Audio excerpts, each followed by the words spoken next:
महाबळेश्वर येथून महाड जवळील सव गावात दर्ग्याच्या दर्शनासाठी आलेले तिघेजण पाण्याच्या अंदाज न आल्यामुळे सावित्री नदीमध्ये बुडले असल्याची प्राथमिक माहिती मिळाली आहे। दिलावर शहाबुद्दीन नालबंद, मुनवर शहाबुद्दीन नालबंद आणि जाहीर राहणार महाबळेश्वर अशी मृत व्यक्तींची नावे।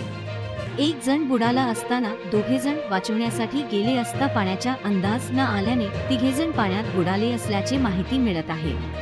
तिघांचेही मृतदेह शोधून काढण्यात बचाव पथकाला यश आलेले आहे। पोलीस बचाव पथक घटनास्थळी दाखल झाले आहे।